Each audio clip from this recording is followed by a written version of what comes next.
Welcome to SP5 TV news. ఇక వివరాలకు వెళితే కరోనా తీవ్రత దృష్ట్యా ఏపీలో 18 గంటలు కర్ఫ్యూ అమల్లోకి వచ్చింది. ఈ నేపథ్యంలో తెలంగాణ ఏపీ సరిహద్దుల్లో వాహనాల రాకపోకలు నిలిపివేశారు. దీంతో ఆ ప్రాంతంలో నిర్మానుష్య వాతావరణం నెలకొంది. జాతీయ రహదారిపై మందకొడిగా వాహనాల రాకపోకలు కొనసాగుతున్నాయి. సరిహద్దులు జాతీయ రహదారిపై తిరుగుతున్న వాహనాలను పోలీసులు అడ్డుకుంటున్నారు. ప్రభుత్వం సడలింపులు ఇచ్చిన వాహనాలను మాత్రమే అనుమతిస్తున్నారు. సరైన కారణం లేకపోతే వాహనాలు వెనక్కి పంపించి వేస్తున్నారు.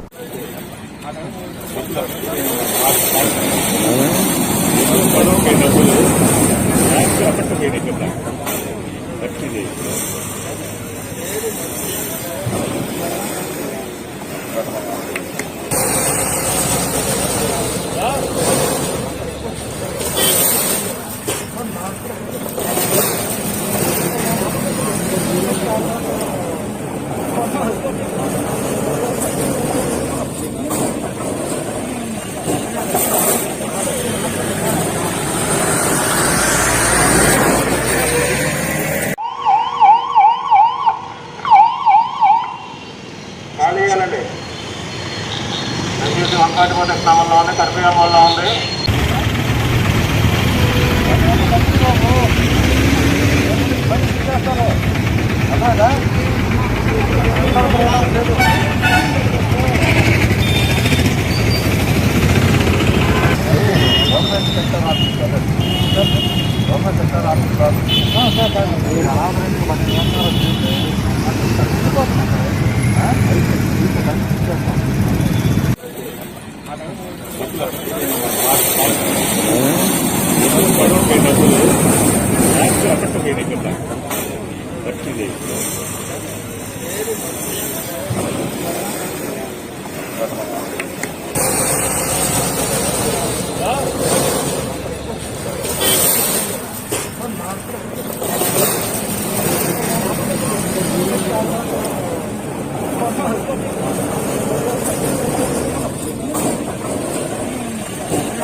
తెలంగాణ ఆంధ్రప్రదేశ్ రాష్ట్రాల మధ్య వాహన రాకపోకలపై అధికారులు ఆంక్షలు విధించారు. కోవిడ్ ఉధృతి నేపథ్యంలో ఏపీ సర్కారు అంతరాష్ట్ర సరిహద్దులను మూసివేసింది.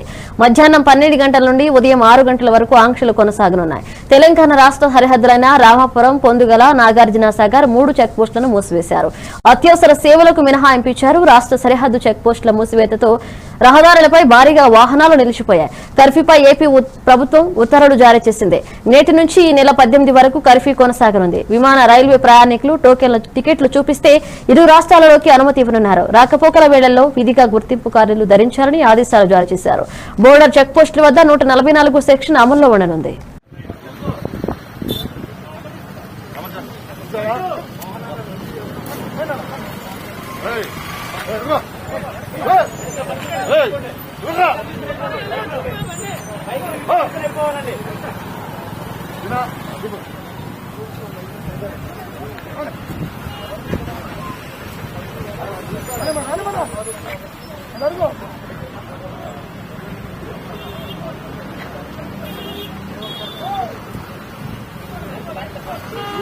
సత్యనారాయణ లేట్ చేయకూడదు, మాట్లాడాలి కూర్చున్నారు. ఏంటో ఇది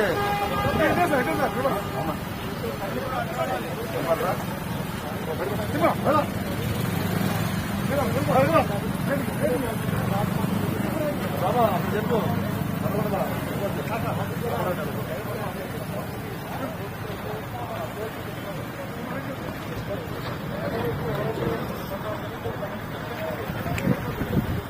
తెలంగాణలో కరోనా వైరస్ వ్యాప్తిని కంట్రోల్ చేస్తున్నామని ప్రభుత్వ ప్రధాన కార్యదర్శి సోమేష్ కుమార్ స్పష్టం చేశారు. కరోనాపై సీఎం కేసీఆర్ ఎప్పటికప్పుడు సమీక్షిస్తున్నారని అన్నారు. ఇతర రాష్ట్రాలతో పోలిస్తే కరోనా పాజిటివ్ కేసుల సంఖ్య తెలంగాణలో తక్కువగా ఉందన్నారు ఆయన. తాత్కాలిక సచివాలయం బీఆర్కే భవన్ లో సీఎస్ మీడియాతో మాట్లాడారు. రాష్ట్రంలో మందులు, ఆక్సిజన్ తో పాటు నిత్యావసరాల కొరత లేదని క్లారిటీ ఇచ్చారు. రాష్ట్రంలో ఎక్కడ ఆక్సిజన్, బ్లడ్ల కొరత లేకుండా చూస్తున్నామన్నారు.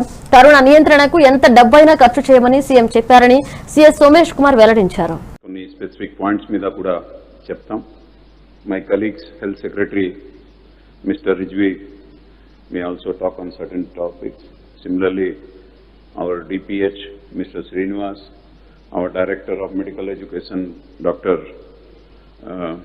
Ramesh Reddy, VC Mr. Dr. Karnakar Reddy, and my colleague INPR Secretary and Mr. Arvind, they are also there. వాళ్ళు కూడా రెస్పాండ్ అవుతారు. దానివలన వేరే రాష్ట్రంతో చూస్తే మన దగ్గర పరిస్థితి చాలా బెటర్గా ఉంది. అండ్ మన ప్రయత్నం వలన సిచ్యువేషన్ బాగా కంట్రోల్లో ఉంది. ఇక్కడ ఇంకా ఒక పాయింట్ నేను మీకు చెప్పాలి. ఆనరబుల్ చీఫ్ మినిస్టర్ గారు పాజిటివ్ అయిన తర్వాత కూడా ఆల్మోస్ట్ డైలీ 3 to 4 times నాతో టచ్లో ఉన్నారు. ఇంకా హెల్త్ డిపార్ట్మెంట్ ఆఫీసర్స్తో కూడా టచ్లో ఉన్నారు. ప్రతి ఇష్యూ మీద ఎట్లా ఉంది పరిస్థితి, ఏం చేయాలి మనకి గైడ్ చేస్తూ ఉన్నారు. And because of his guidance and total support మనం బాగా చేయగలుగుతున్నా, అట్లా నాకు నమ్మకం ఉంది. దీనిలో ఇంకా ఒకటి అంటే మనకి ఒక బ్లాంకెట్ ఆర్డర్ సీఎం గారు ఇచ్చారు. మనకి ఏది అవసరం ఉంటే దానికోసం ఎంత డబ్బు ఉంటే అవసరం ఉంది అది ఆలోచన చేయకుండా డైరెక్ట్గా please place orders and see that our people are protected. And today నేను చాలా గర్వంగా చెప్పగలుగుతామంటే other then things which are not in our control, which is allotted by the center, all other things are available with us.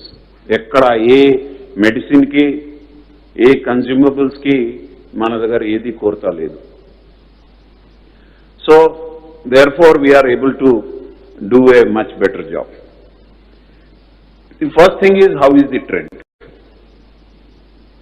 మీరు కూడా analyse చేస్తూ ఉంటారు. Trend చాలా బాగుంది. It is showing that the disease is under control, and not only it is under control, ఇది ఇంకా తక్కువ అవుతుంది, అట్లా చాలా క్లియర్గా ట్రెండ్స్ కనపడుతుంది. సో వేరెవర్ మన కంట్రోల్ ఉంది, మనం బయట నుండి తీసుకొని రావాలి, అక్కడ మన దగ్గర ఏ రకాల సమస్య రాకుండా జరుగుతుంది.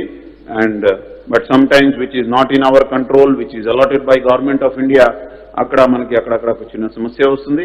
బట్ అక్కడ కూడా చాలా వాళ్ళతో కోఆర్డినేట్ చేసి అండ్ వేస్టేజ్ లేకుండా we're taking timely action to ensure that there is absolutely no problem. And similarly RT-PCR laboratories మన దగ్గర 17 ఉన్నాయి. జిల్లాలో ధాన్యం కొనుగోళ్లపై సిద్దిపేట కలెక్టరేట్ నుంచి మంత్రి హరీష్ రావు అధికారులతో టెలికాన్ఫరెన్స్ నిర్వహించారు. ధాన్యం కొనుగోలు చేసిన అనంతరం రైతులకు డబ్బులు చెల్లించేందుకు సీఎం కేసీఆర్ 26,000 కోట్లు సిద్ధంగా ఉంచారని తెలిపారు. ధాన్యం కొనుగోలు చేసిన 24 గంటల్లోనే రైతుల ఖాతాలో డబ్బు జమ అవుతుందని స్పష్టం చేశారు. టార్పాలిన్, గన్ని బ్యాగ్ల కొరత, ట్రాన్స్పోర్ట్ ఇబ్బందులకు తలెత్తకుండా చూడాలన్నారు మంత్రి. ధాన్యం కొనుగోలు కేంద్రాల్లో ధాన్యం కొనుగోలు చెల్లింపుల్లో ఆలస్యం జరిగితే కొనుగోలు కేంద్రం ఇన్ఛార్జ్ అధికారిదే బాధ్యత అని స్పష్టం చేశారు హరీష్ రావు. ఈ కార్యక్రమంలో కలెక్టర్ వెంకటరామరెడ్డి, అదనపు కలెక్టర్ ముజామిల్ ఖాన్, పలువురు అధికారులు పాల్గొన్నారు. 5,40,000 మెట్రిక్ టన్నులు కూడా వస్తూ ఉంటాయి. అందువల్ల ఈ 2 వారాల్లో మరి మనం ఎంత కేర్ఫుల్గా ఉంటే అంత మంచిది. ఈ 2 వారాల్లోనే ఇబ్బందులు వస్తాయి. ఇబ్బందులు రాకుండా చూడాల్సిన అవసరం ఉంది. ఫర్ ఎగ్జాంపుల్ ఇందాక కూడా నాకు ఒక దానిలోపు నేను తీసుకుంటాను. దానిలోపు నా రిక్వెస్ట్ ఏంటంటే మీరు 4-5 విషయాలు గట్టిగా ఉండండి. ఎవరైతే మండల ఆఫీసర్స్ ఉన్నారో మీరు రెగ్యులర్గా ఫీల్డ్ విజిట్ చేయండి. ప్రతి గ్రామంలో మీరు విజిట్ చేసి అక్కడ గన్నీ బ్యాగ్స్ ఉన్నాయా లేవా, టార్పలిన్స్ ఉన్నాయా లేవా, లారీలు వచ్చి ఏ రోజు ఆ రోజు లోడింగ్ అవుతుందా లేదా, ఎక్కడైనా ఏమైనా గ్యాప్ ఉందా అనేటువంటిది మీరు వెరిఫై చేసిందనుకోండి, ఇబ్బంది రాదు. సో మీరు ఎవరైతే మండల ఆఫీసర్స్ మీ మండలంలో ఎక్కడ గ్యాప్ వచ్చినా కూడా you will be responsible. Mostly MPDOs, MROs, ఏపీఎంలు, మన కొంతమంది ఏడీ మైన్స్, జిల్లా అధికారులు అందరూ కూడా దీంట్లో మీరు సెంటర్ల వారిగా కొంతమంది ఇన్ఛార్జెస్ ఉన్నారు. ఒక్కొక్కరికి 5, 6, 7 సెంటర్లు ఇచ్చారు. మీ ఆ 5-6 సెంటర్లు మీరు జాగ్రత్తగా మీరు మేనేజ్ చేయాలి. మీ 5-6 సెంటర్లలో ఎక్కడ కూడా గన్ని బ్యాగులు లేవని, లారీలు రావడం, ఎందుకంటే వర్షాకాలము అకాల వర్షాలు వస్తూ ఉన్నాయి. నిన్న మొన్న కూడా జిల్లాలో అకాల వర్షాలు పడి ధాన్యం తడిచిపోయి రైతులు ఇబ్బంది పడుతున్నారు. ఏ రోజు ఆ రోజు ట్రాన్స్పోర్ట్ అయితే మనకి ఇబ్బంది లేకుండా ఉంటుంది.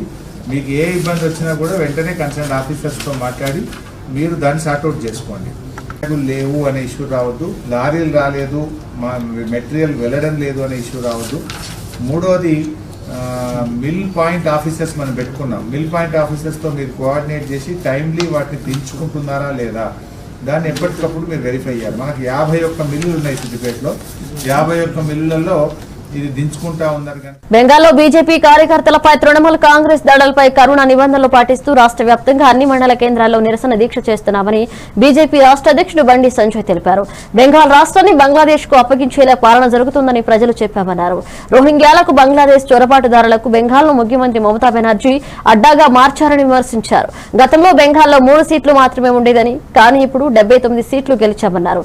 బెంగాల్లో బీజేపీ విస్తరిస్తుందని ఆయన తెలిపారు. బెంగాల్ బీజేపీ కార్యకర్తలకు సంఘీభావంగా తెలంగాణ రాష్ట్ర వ్యాప్తంగా నిరసన చేపుతున్నామని బండి సంజయ్ తెలిపారు.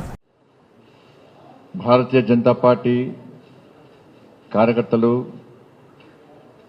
జాతీయవాదులపై జరుగుతున్న దాడులు, హత్యా రాజకీయాలు, అత్యాచారాలకు వ్యతిరేకంగా దేశవ్యాప్తంగా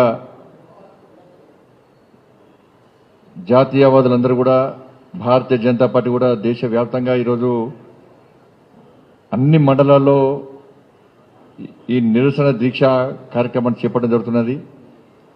దానిలో భాగంగా తెలంగాణ రాష్ట్రంలో కూడా అన్ని మండల కేంద్రాల్లో భారతీయ జనతా పార్టీ కోవిడ్ నిబంధనలను పాటిస్తూ ప్రజలకు ఇబ్బంది కలగకుండా ఈరోజు ఈ నిరసన కార్యక్రమాన్ని చేపట్టడం జరుగుతున్నది. దానిలో భాగంగా ఈరోజు భారతీయ జనతా పార్టీ రాష్ట్ర కార్యాలయంలో చేపడుతున్నటువంటి ఈ దీక్షా కార్యక్రమంలో పాల్గొన్నటువంటి భారతీయ జనతా పార్టీ రాష్ట్ర ఉపాధ్యక్షులు శ్రీ మనోహర్ రెడ్డి గారు, తనకు జరిగిన అన్యాయం భరించరానిదని కార్యకర్తలు అభిప్రాయపడ్డారని మాజీ మంత్రి ఈటెల రాజేందర్ వెల్లడించారు. హుజురాబాద్ లోని తన నివాసంలో శ్రేయోభిలాషులు, కార్యకర్తలు, నేతలతో చర్చించిన అనంతరం ఆయన మీడియాతో మాట్లాడారు. తనను ఈ స్థాయికి తీసుకొచ్చిన వారి అభిప్రాయాలు తెలుసుకున్నారని చెప్పారు. ఉద్యమానికి ఊపిరినిచ్చిన ప్రాంతం హుజురాబాద్ అన్నారు. రాష్ట్రంలోని అనేక నియోజకవర్గాల ఉద్యమకారులంతా సూచనలు ఇచ్చారని అన్నారు. 20 ఏళ్ల ఉద్యమ ఘటాలను కొందరు గుర్తు చేశారని చెప్పారు. ఏ నిర్ణయం తీసుకున్నా తన వెంటే ఉంటామని కార్యకర్తలు భరోసా ఇచ్చారన్నారు ఈటెల. దానికి మనం కట్టుబడి పనిచేస్తామని చెప్పి వారు మాట ఇవ్వడం జరిగింది. రెండో అతి ముఖ్యమైన అంశం ఏంటంటే, ఈ జిల్లాలో ఉన్నటువంటి అనేక నియోజకవర్గాల నుంచి మా పాత ఉద్యమకారులు, సహచరులు, ఆనాడు ఎక్కడేం లేకుండే ఆ పాత ఉద్యమకారులంతా కూడా కలిసి వాళ్ళ సూచనలు, వాళ్ళ సలహాలు కూడా ఇవ్వడం జరిగింది. మూడోది, తెలంగాణ అనేక జిల్లాల నుంచి కూడా, ఖమ్మం జిల్లా కావచ్చు, మహబూబ్నగర్ జిల్లా కావచ్చు, నల్గొండ జిల్లా కావచ్చు, ఆదిలాబాద్ జిల్లా కావచ్చు, పాత కరీంనగర్ కాకుండా 9 జిల్లాల ప్రజలు కూడా చాలామంది వందల సంఖ్యలో వచ్చి ఇది అన్యాయమైంది, ఇది అత్యంత దుర్మార్గమైంది, నీలాంటోనికే ఇట్లాంటి కష్టం వస్తే మామూలుల పరిస్థితి ఏందని చెప్పి వాళ్ళు ఆవేదన వ్యక్తం చేయడం, కన్నీళ్లు పెట్టుకోవడం, ఏడవడం ఇవన్నీ చూస్తా ఉన్నాం. వీటితో పాటుగా ఇవాళ నేను హైదరాబాద్కి వెళ్తాను. నాకు కూడా అనేక మంది వెల్ విషర్స్ ఉన్నారు, అనేక మంది మిత్రులు ఉన్నారు, రాజకీయాల్లో ఆరితేరిన వాళ్ళు ఉన్నారు. ఇలా వాళ్ళతో కూడా డిస్కస్ చేసుకొని తప్పకుండా ఏం చేయాలనే దాంట్లో నేను ప్రకటిస్తా అని చెప్పి నేను మనవి చేస్తా ఉన్నా. చాలామంది శ్రేయోభిలాషులు అమెరికా నుంచి, ఆస్ట్రేలియా నుంచి, లండన్ నుంచి, దుబాయ్ నుంచి కూడా చాలామంది ఫోన్ చేస్తున్నారు. నేను అమెరికా మిత్రులు కూడా నాతోటి ఫోన్ కాన్ఫరెన్స్లో మాట్లాడింది. అంటే ఒక్క నిమిషం కూడా నిజంగా కొన్ని వేల ఫోన్లు వస్తున్నాయి. వాస్తవంగా అంటే తెలంగాణ ప్రజలు ఏం కోరుకున్నారో, తెలంగాణ ప్రజలు ఏం ఆశించిందో, ఏం అందిందో చూసిన తర్వాత అన్నిటికంటే ముఖ్యమైనది వాళ్ళ ఆత్మగౌరవం సమస్య అనేది పెద్ద ఇష్యూ అయిపోయింది. ప్రతి ఒక్కరు కూడా గిట్లుంటుందా, ఇంత అధ్వానం ఉంటుందా, ఇంత దుర్మార్గం ఉంటుందా, మేము ఇది ఎక్స్పెక్ట్ చేయాలనేటువంటిది వ్యక్తం చేయడం జరిగింది. తప్పకుండా మేము సరైన సమయంలో మా వాళ్ళ సూచనలకు అనుగుణంగా సలహాలకు అనుగుణంగా నేను ఎదుర్కొంటా అని చెప్పి ఈ సందర్భంగా మనవి చేస్తాను. చిత్తూరు జిల్లా కుప్పంలోని షాహీ గార్మెంట్స్ ఫ్యాక్టరీ ముందు మహిళా ఉద్యోగులు ధర్నాకు దిగారు. కరోనా విపత్కర పరిస్థితుల్లో సెలవులు ఇవ్వడం లేదని ఆందోళన చేశారు. ఫ్యాక్టరీలో కోవిడ్ నిబంధనలు పాటించడం లేదంటూ ఆగ్రహం వ్యక్తం చేశారు. యాజమాన్యం వెంటనే స్పందించి 15 రోజుల ఫ్యాక్టరీకి సెలవులు ప్రకటించాలని మహిళలు డిమాండ్ చేస్తున్నారు. గ్రామీణ ప్రాంతాల నుండి ఫ్యాక్టరీకి వచ్చి వెళ్లాలంటే బస్సులు, ఆటోలు సౌకర్యం లేదన్నారు. ఇలాంటి విపత్కర పరిస్థితుల్లో యాజమాన్యం స్పందించి సెలవులు ప్రకటించాలని సిబ్బంది కోరుతున్నారు.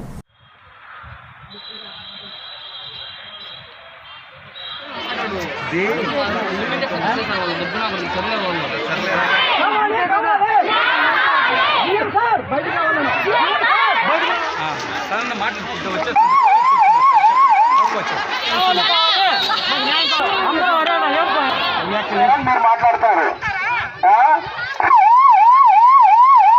ఆటో సేఫం లేదు సార్, లాక్డౌన్ సార్. మా ఇంట్లో పిల్లలు ఉంటారు, మేము ఇక్కడ ఇంకా పోతాము. వెళ్ళిపోయినారు సార్. కొంతమందికి ఉంది కరోనా అనేది ఉంది, మాకి పిల్లలు ఉంటారు కదా, భయం వస్తుంది. ఒక 10 రోజులు లీవ్ అడిగినాము మేము, కంపెనీ తరఫున వచ్చేదని చెప్పలే. రీజాయినింగ్ కాకుండా ఒక 10 రోజులు లీవ్ ఇస్తే అందుకొచ్చి వేస్తాము, కొంచెం నయం అవుతుంది అని చెప్దాము అని చెప్పి వచ్చే కొద్దిగా 10 మంది వెళ్ళిపోయినారు. దూరం ఇంకా బండ్లలో వచ్చేవాళ్ళు రాండా, ఆటోలో వచ్చేవాళ్ళు ఉండిపోండి అంటే అదేం న్యాయం సార్? అప్పుడు వాళ్ళకి ఒక న్యాయము, మాకు ఒక న్యాయమా? అందరికీ ఒకలా. ఇండ్ల పక్కన ఉండే వాళ్ళంతా మాస్క్ వేసుకుంటారు, పనికి పోదన్నా ఇంట్లోనే ఉండాలి అని చెప్తా ఉన్నారు. ఇంట్లో ఉన్నప్పుడు కరోనా అక్కడ ఎందుకు పోతున్నారు, అన్ని జగలో లీవ్ ఇచ్చినారు కదా, మీ పేరుకి ఎందుకు లీవ్ ఇస్తాను నేను అని అడుగుతున్నారు. ఇంట్లో మేము ఇంటికి పోతాము, పిల్లలు ఉంటారు, మేము ఇక్కడ 10 మందిలో తిరుగుతాము, వాళ్ళ దగ్గర ఏముంటుందో మాకు తెలిసేలేదు. ఇంట్లో ఎట్లా మేము పని చేస్తాము, వాళ్ళకి వస్తుంది కదా, మా దగ్గర నుంచి వాళ్ళు కూడా ఏమైనా అవుతుంది. ఆవిడ ఇంట్లో ఉండే వాళ్ళకి నాకు అందరికీ భయమే కదా సార్ అని చెప్పలేదు సార్. కొన్ని రోజులు లీవ్ ఇవ్వండి. ఎటువంటి లైసెన్స్ లేకున్నా వైద్యం చేస్తున్న హాస్పిటల్స్ పై రెవెన్యూ, పోలీస్, స్థానిక వైద్య సిబ్బందితో కలిసి దాడులు నిర్వహించారు. ఈ దాడులు అనంతపూర్ జిల్లా సోమహందేవపల్లి గ్రామంలో జరిగాయి. ఎలాంటి అనుమతులు లేకున్నా రోగులను ఇన్పేషెంట్లుగా వైద్యం చేస్తున్న సోమహందేవపల్లి గ్రామంలోని పలు ఆర్ఎంపీ హాస్పిటల్స్ యాజమాన్యం, ఆర్ఎంపీ డాక్టర్లు హెచ్చరించి భారీ జరిమానాలు విధించారు. గ్రామంలో ఎటువంటి కోవిడ్ జాగ్రత్తలు తీసుకుని దుకాణ యాజమానులకు కూడా హెచ్చరించి భారీ జరిమానాలు వేశారు.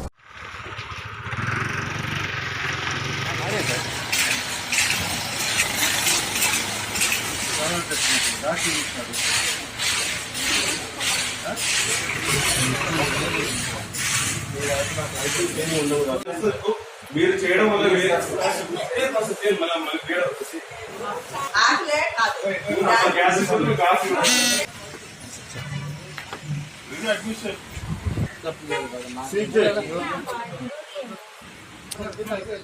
పశ్చిమ బెంగాల్ ముఖ్యమంత్రిగా మమతా బెనర్జీ ప్రమాణ స్వీకారం చేశారు. ఆమె సీఎం పదవి చేపట్టడం ఇది వరుసగా 3వసారి.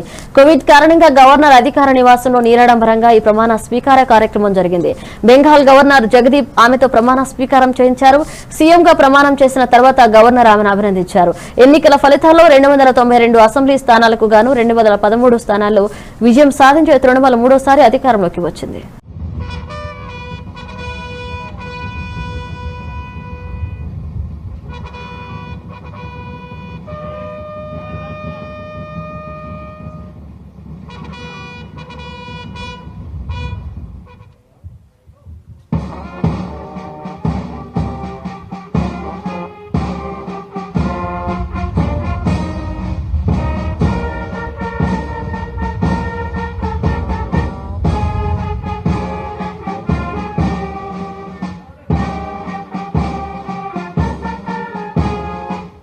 বিধি দ্বারা স্থাপিত ভারতের সংবিধানের প্রতি আমি অকৃত্রিম নিষ্ঠা ও আনুগত্য পোষণ করিব।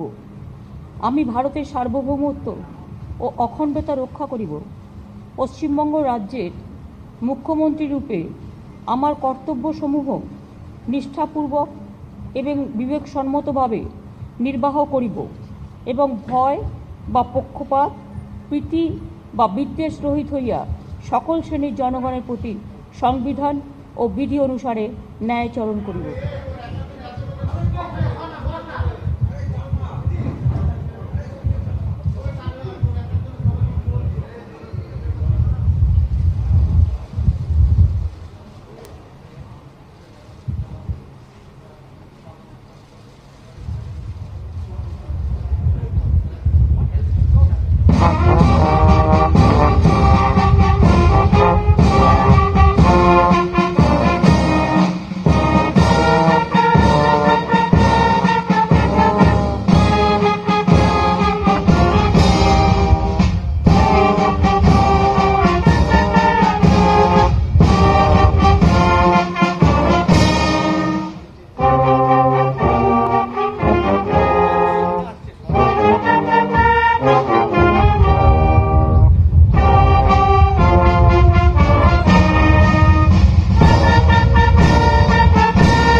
పశ్చిమ బెంగాల్ సీఎంగా మమతా బెనర్జీ వరుసగా మూడోసారి ప్రమాణ స్వీకారం చేసిన నేపథ్యంలో బీజేపీ చీఫ్ జేపీ నడ్డా కార్యకర్తలను ఉద్దేశించి మాట్లాడుతూ కీలక వ్యాఖ్యలు చేశారు.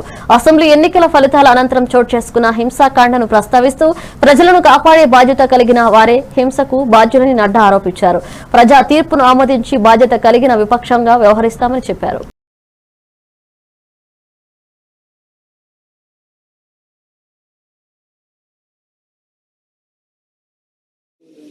प्रदेश अध्यक्ष और हमारे सांसद श्री दिलीप घोष जी, हमारे सभी नवनिर्वाचित विधानसभा में चुने गए विधायक, बंगाल विधानसभा में हमारे सभी सांसदगण और हमारे भारतीय जनता पार्टी के सभी वरिष्ठ पदाधिकारी, कोर कमेटी के सदस्य और पार्टी के प्रवक्ता, आज हम सब लोग यहां पर ठीक 10:45 पर शपथ लेंगे और बंगाल की विधानसभा में जो जिम्मेवारी हमको दी गई है विपक्ष की भूमिका की, वह विपक्ष की भूमिका हम सब लोग एक अच्छे बंगाल के कार्यकर्ता के रूप में और भारत के नागरिक के रूप में हम अपनी जिम्मेवारी को बखूबी निभाएंगे और इस बात के लिए हम शपथ लेंगे. తమిళనాడు అసెంబ్లీ ఎన్నికల్లో ఘన విజయం సాధించిన డీఎంకే అధినేత ఎంకే స్టాలిన్ రాష్ట్రంలో ప్రభుత్వాన్ని ఏర్పాటు చేసే పనిలో బిజీబీజీగా ఉన్నారు.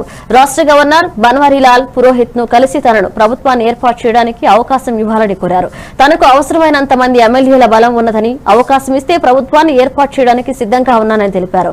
ఈ మేరకు డీఎంకే శాసనసభ పక్షం చేసిన తీర్మానం ప్రతిని గవర్నర్ కు అందజేశారు.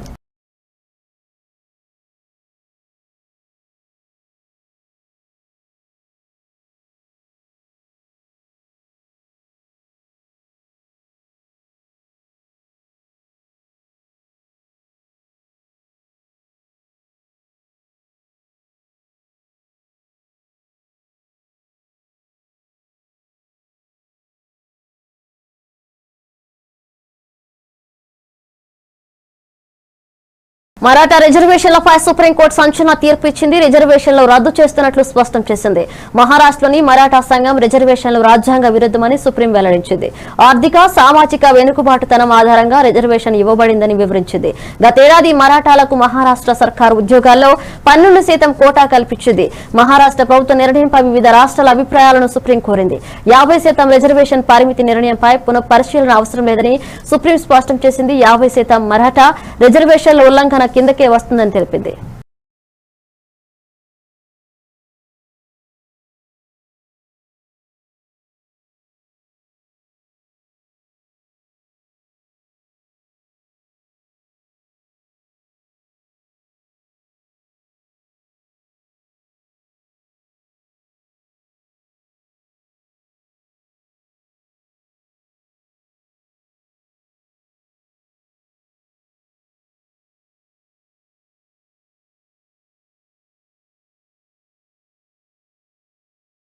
కరోనా సెకండ్ వేవ్ ను ఎదుర్కొనేందుకు దేశ బ్యాంకింగ్ రంగం సిద్ధంగా ఉండాలని, అవసరమైనవన్నీ వర్గాలకు ఆదుకునేందుకు రిజర్వ్ బ్యాంక్ ఆఫ్ ఇండియా తన వంతు సహకారాన్ని అందిస్తుందన్నారు ఆర్బీఐ గవర్నర్ శక్తికాంత దాస్.